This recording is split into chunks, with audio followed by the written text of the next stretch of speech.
السلام عليكم ورحمة الله وبركاته. أسعار الذهب اليوم الأربعاء 19/7. قبل أي حاجة عايزك تصلي على سيدنا النبي، تدعمني بالاشتراك في قناتي.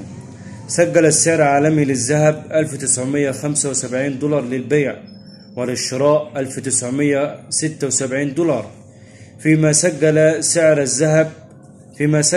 الذهب للجنيه الذهب للبيع 17,240 جنيه للبيع، وللشراء 17,320 جنيه. فيما سجل عيار 18 للبيع 1847 جنيه، وللشراء 1856 جنيه. فيما سجل عيار 24 للبيع 2463 جنيه، وللشراء 2474 جنيه.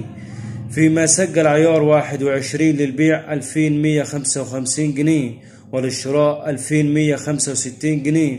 والأسعار متغيرة على مدار اليوم. اشترك في قناتي من فضلك وادعمني وتابع أسعار الذهب طول اليوم.